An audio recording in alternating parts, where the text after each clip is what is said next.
सरलता कृष्ण के ऊपर अच्छी लगती है। किसी ने बदतमीजी कर दी, चक्र निकाल लिया, मारे दौड़ा के तुरंत। ये इस देश की सबसे खास बात है। वो लड़ाई मैं खुद लड़ता हूँ अपनी। तो जब तुम बहुत सरल होते हो ना, 3 जगह जाओ बस। अगर तुमने तपस्या नहीं की, यहाँ एक डंडा पड़ेगा, यहाँ कुछ खुलेगा तुरंत। मुंबई अंडरवर्ल्ड से रिलेटेड है वो। कभी ठाकरे साहब ने सोचा था कि एक नाथ शिंदे हिजड़े अगर आके मुझसे पूछे सर राजा कैसे बनेंगे, तो मुझे लगता है कि राइट क्वेश्चन, गुड क्वेश्चन। यहाँ कुछ शब्द हैं जो नहीं है, और पता लगा वो आर्मी का ब्लैक कार्ड कमांडो है। इसलिए अगर तुम्हें इस देश में रहना है तो लड़ना सीखना पड़ेगा। और जो लोग कहते थे कभी जरूरत पड़े तो जान ले लेना, मतलब कपड़े में 5 लाख रुपए बांध करके वो देके चलो। कभी कभी तुम्हारा बहुत सरल होना तुम्हारे लिए घातक भी हो जाता है, और इंडिया में तो सबसे ज्यादा।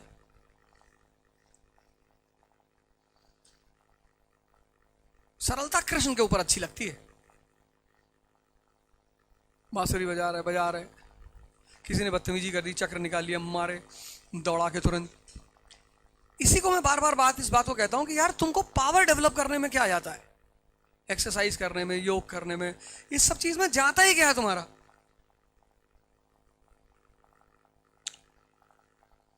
एक दिन सरवाइव नहीं कर पाओगे, एक दिन, सिंगल डे इस कंट्री में।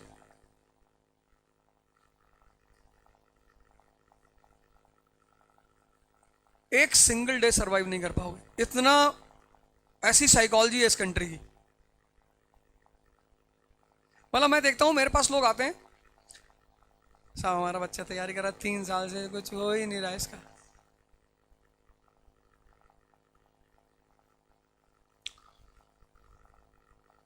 मतलब अगर मैं अपॉइंटमेंट दूं तो डेली कम से कम 100 लोग आएंगे। साहब वहां पढ़ाया था, हमने बहुत पैसा दिया, साहब नहीं हो पा रहा है।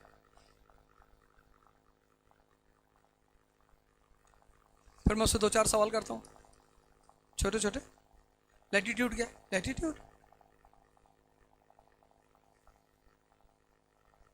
लैटिट्यूड केमिस्ट्री में है ना। मैं कभी, तुम देखो जनरली मैं क्वेश्चन बड़े करता ही नहीं। लैटिट्यूड मेरा फेवरेट वर्ड है, कंपाउंड मेरा फेवरेट वर्ड है। Compound, what is compound? Sir वो बिल्डिंग के चारों तरफ जो होता है कंपाउंड है वो। वही मैं टेस्ट कर लेता हूं कि खत्म।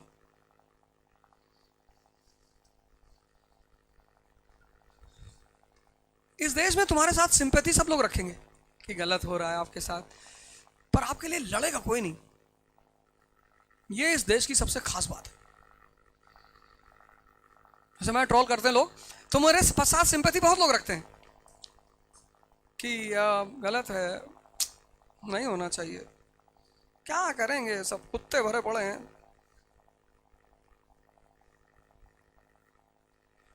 वो लड़ाई मैं खुद लड़ता हूं अपनी, और मुझे किसी की जरूरत भी नहीं है, क्योंकि मैं तो भगवान कृष्ण का पुजारी हूं। जग में सुंदर हैं दो नाम, चाहे कृष्ण का हो या राम।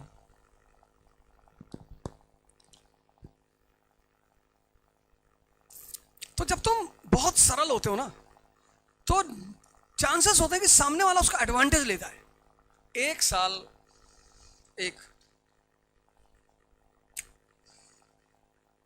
बस 2-3 काम कर लो। पढ़ने का मन ना करे, जिम चले जाओ, मंदिर चले जाओ, 3 जगह जाओ बस 1 साल। लाइब्रेरी, जिम और मंदिर।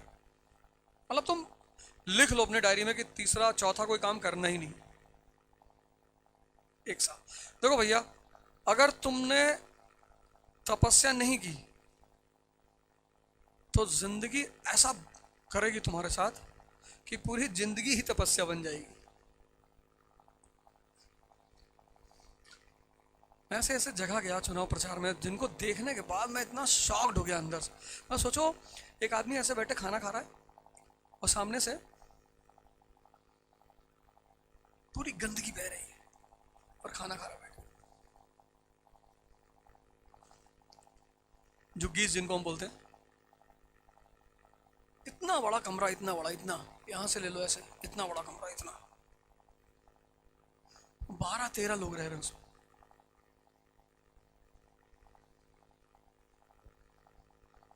मैंने फाइनेंशियल क्राइसिस देखी है, पर इस तरह चीजें नहीं देखी मैंने कभी। मतलब वहां आदमी रह कैसे रहा है, ये बड़ी सरप्राइजिंग बात।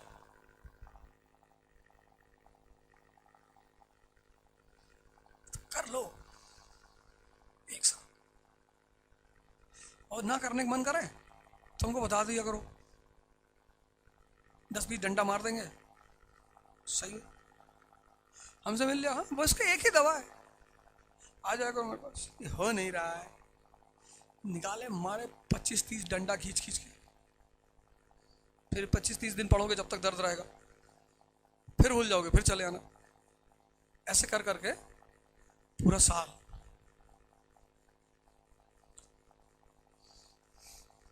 और कोच का काम ही क्या है? कोच का काम पढ़ाना थोड़ी, पढ़ा तो रहे लोग। कल एक साहब आए थे दिल्ली से, पढ़ के आए थे, मजा नहीं आ रहा है। हमने कहा नहीं आएगा, बहुत यार इतना आसान थोड़ी है, कोचिंग ज्वाइन कर लिए सब कुछ हो जाएगा, नहीं होगा। और आज तो बिल्कुल नहीं होगा। तुम्हें एक आदमी चाहिए वो मारे तुमको 15 दिन के अंदर, ऐसा ना मारे को टूट जाए।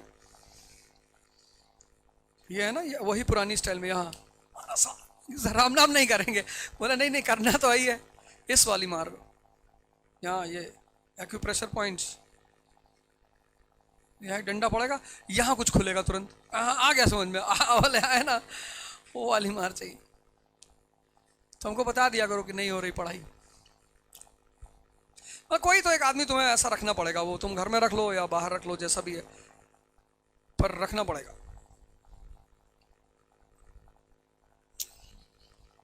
तो मेरी तो एक शर्त है, कंडीशन, जो लोग मुझसे जुड़े हुए हैं, तैयारी कर रहे हैं, मारेंगे बेटा। तो बहुत सारे लोग पर्सनली जुड़े हुए हैं ना, अभी गोंडा गए थे तो एक तिवारी जी, उनका बेटा आया था, तो हमने कहा यार नहीं पढ़ पाओगे तुम, बाल बाल रखे एकदम कायदे से, बार बार ऐसे ऐसे कर रहा था, तो हमने कहा तुम नहीं पढ़ पाओगे हमसे। अरे बोले कैसे नहीं पढ़ेगा, क्योंकि पापा भी बैठे थे। हमने कहा मारेंगे, हाँ हाँ मारिए इसको, पटक के मारिए। मैंने कहा पटक के तो ना मार पाएंगे, हाइट अच्छी है इसकी।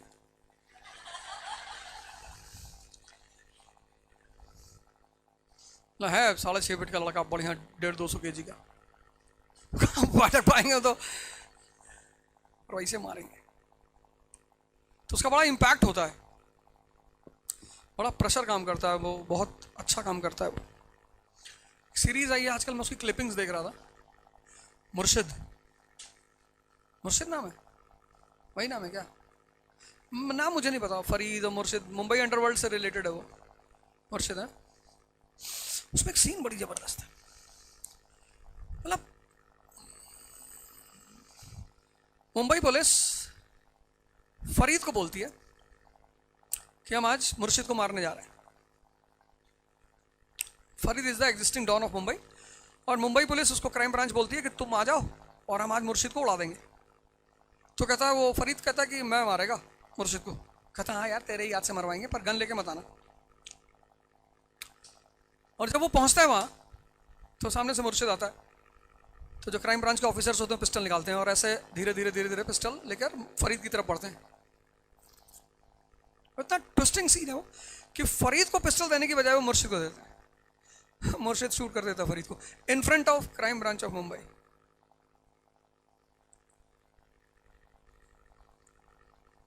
फिर वो सीएम उसको फोन करता है मुर्शिद को, कहता कि मुंबई की गद्दी खाली है, तो मुर्शिद तो उस गद्दी पे बैठ जाओ। कहता मुझे उस गद्दी से बड़ी गद्दी चाहिए। ये जो एरिस्टोक्रेसी का खेल है ना, कभी ठाकरे साहब ने सोचा था कि एकनाथ शिंदे, पर इसमें कोई बुरा, ये खेल है, ये तुम्हें बुरा लगता होगा, ये इस आम आदमी को बुरा लगता होगा, उस पार के नियम अलग हैं। दो पार्ट है, दो, एक पार्ट आम आदमी, एक पार्ट एरिस्टोक्रेसी। ये जो एरिस्टोक्रेसी है ना, इसके नियम अलग है। सबसे ज्यादा मैंने इस पे बात की है। तो एरिस्टोक्रेसी को बुरा लग गया कि यार अवध ओझा तो सबको हमारे नियम बता रहा है, तो फिर उस पर भी मेरा मजाक उड़ाने लगे, सर राजा कैसे बनेंगे, खड़े हो नहीं पा रहे हो, जिंदगी में गर्लफ्रेंड संभलती नहीं, 4 दिन बाद डाइवोर्स हो रहा है, शर्म नहीं आ रही पूछते हुए। अब जंगल में शेर पूछेगा, उसको पता है एबरा जबरा को तो ऐसे ही मार डालेंगे पकड़ के, जिराफ उराफ सामने नहीं आते, हाथी डिस्टेंस पे रहता है, गैंडा मेरी टेरिटरी में घुसता नहीं। जिसके अंदर शरीर और मन की ताकत है वो ये सब पूछने जाएगा। हाँ कोई हिजड़ा पूछे तो मुझे लगेगा कि हाँ यार ये तो बात सही है यार, इसको पूछना जायज बनता है। हिजड़े अगर आके मुझसे पूछे सर राजा कैसे बनेंगे, तो मुझे लगता है कि राइट क्वेश्चन, गुड क्वेश्चन। वो एक मूवी नहीं थी, उसमें कहता गुड क्वेश्चन। ये सवाल मुझसे हिजड़े ही कर सकते हैं कि राजा कैसे बनेंगे, बाकी जिसको पता है सिद्धांत जंगल का वो नहीं करेगा। तो मैं तुमसे बार बार ये कहता हूं, इसी क्लास में कहता भी हूं, लेकिन जब से यूट्यूब आया तब से सब देखने लगे, तो अरिस्टोक्रेसी को चिंता हो गई कि तुम काहे बता रहे हो सबको। तो ये जो खेल है ना, एक तरफ कॉमन पीपल और एक तरफ अरिस्टोक्रेसी, इन दोनों के जो नियम है, यहां इस तरफ दुश्मनी जैसा कोई शब्द ही नहीं है। यहां कुछ शब्द हैं जो नहीं है, जैसे एनिमिटी है ही नहीं, डिफीट है ही नहीं, ये शब्द ही नहीं है ही नहीं। Tomorrow history class will be at 3 PM। कल एक सेमिनार है मॉर्निंग में, तो सेमिनार करेंगे, फिर शाम को पढ़ेंगे। अब तुम बस इमेजिन करना, फिर तुम्हें हंसी आएगी बड़ी प्यारी वाली। मतलब 3 आदमी तुम्हारे सामने खड़े हैं और तुम तीनों से लड़ रहे हो। एक आदमी पीछे खड़ा होकर इसे देख रहा है और तुम पलटे, उस आदमी को एक चाटा मारा तुमने खींच के कि तुम काहे देख रहे हो बे, और पता लगा वो आर्मी का ब्लैक कैट कमांडो है। बस इमेजिन करो इस सीन को। अगर तुम पढ़ते पढ़ते ऐसे इमेजिन करना शुरू कर दो, तुम्हारी पढ़ाई बढ़ जाए, पर तुमको तो दर्द होता है इमेजिन करने में।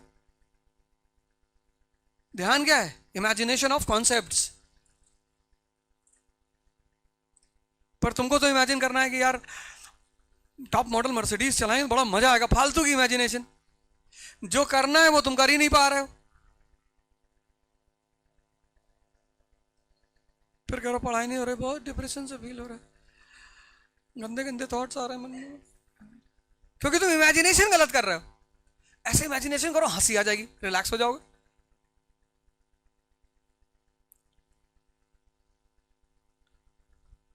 वो पीछे वाला आदमी कौन था, यूनाइटेड स्टेट्स ऑफ अमेरिका 1917। तुम सोचो 3 आदमी से लड़ रहा है, ब्रिटेन फ्रांस रशिया से लड़ रहा है, वो यूएस वाले पीछे खड़े से देख रहे हैं। अच्छा कभी कभी तुम लड़ाई वड़ाई देखते हो तो बीच बीच में हंसी भी आ जाती है। वो पलट के एक तमाचा मारा इसने यूएस को, अरे उसने पटक के जो चारों लोगों ने मिलकर इसको मारा कि भाई इतने बदतमीज हो तुम। ये है ही बदतमीज।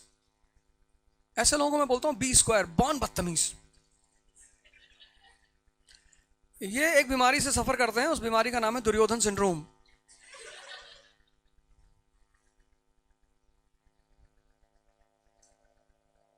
इसलिए अगर तुम्हें इस देश में रहना है तो लड़ना सीखना पड़ेगा, और मेरी बात आज नहीं तो कल तुमको माननी ही पड़ेगी, और कोई ऑप्शन नहीं है। क्योंकि ये गैंग कहीं ना कहीं तुम्हें टकरा जाएगी।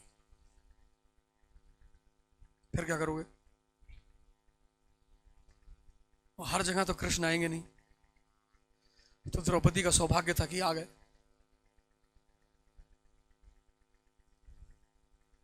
तो द्रौपदी का सौभाग्य था कि वो आ गए, पर हर जगह नहीं आएंगे, तुम्हीं को निकालना पड़ेगा। उसके बाद कम से कम इस चीज के लिए तो तैयार रहो। बाकी तो कोई बात नहीं, बोलो जितना बोलना है।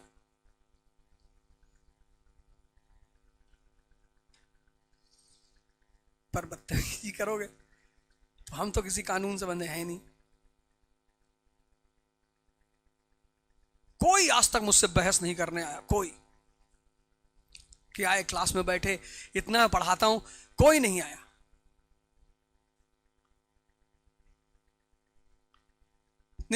25 साल के कैरियर में। बाकी वो पीठ पीछे सोशल मीडिया पे कुछ भी लिखें। सेमिनार्स लेता हूं, वहां तो बैठ सकते हो आगे, भाई लाइव चल रहा होता सेमिनार्स, वहां एक्सपोज कर दो कि भैया इस आदमी कुछ नहीं आता, पर कोई नहीं आया। बताओ मेरे किसी सेमिनार में, और 5-5, 6-6 हजार लोग, कोई नहीं आया। पढ़ाना नहीं जानता, ये नहीं, इसको कुछ आता नहीं है, बदमाश है। ये बात ये सही कहते हैं, ये जो लास्ट लाइन कहते हैं, अपराधी है। शौक है मेरा,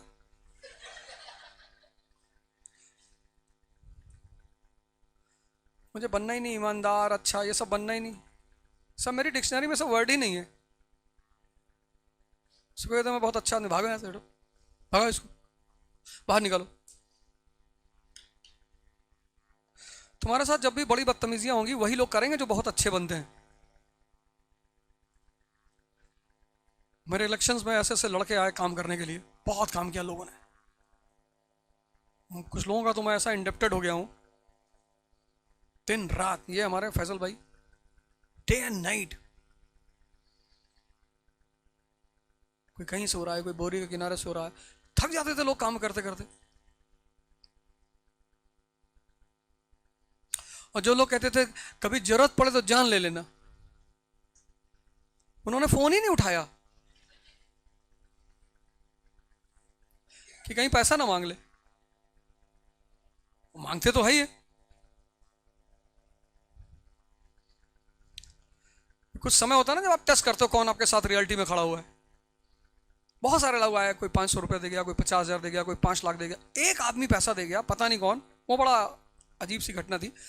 पहले तो मैं थोड़ा सा अप्रेंसिव हो गया कि भाई कोई फंसाने तो नहीं जा रहा है। मतलब कपड़े में 5 लाख रुपए बांध करके वो दे के चला गया। न नाम न गांव, कुछ भी नहीं। आया ऑफिस, सर को बोल देना। वो बड़ा अंदर कचोटता रहता है कि यार कम से कम बता तो देते कौन आदमी है।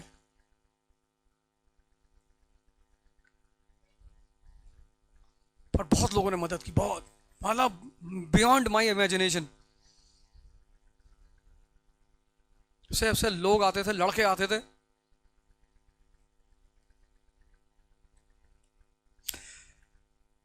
तो लड़ना तो पड़ेगा ही। और अगर ये गैंग टकरा गई, और इसकी बहुत बड़ी संख्या है, अच्छी खासी संख्या है ये 20 स्क्वायर वाली, बहुत बदतमीज, तो economic rivalry turned into political rivalry. अब तुम कहोगे मास्टर ये तो पढ़ लिए, करंट एग्जांपल दे दो कि economic rivalry turned into political rivalry. तो करंट एग्जांपल है the Galwan dispute between India and China. China का बॉर्डर है ना, हमारे बीच इकोनॉमिक राइवलरी चल रही है इंडिया चाइना के बीच में, और इकोनॉमिक राइवलरी के साथ हम दोनों के बीच क्या है, पॉलिटिकल राइवलरी।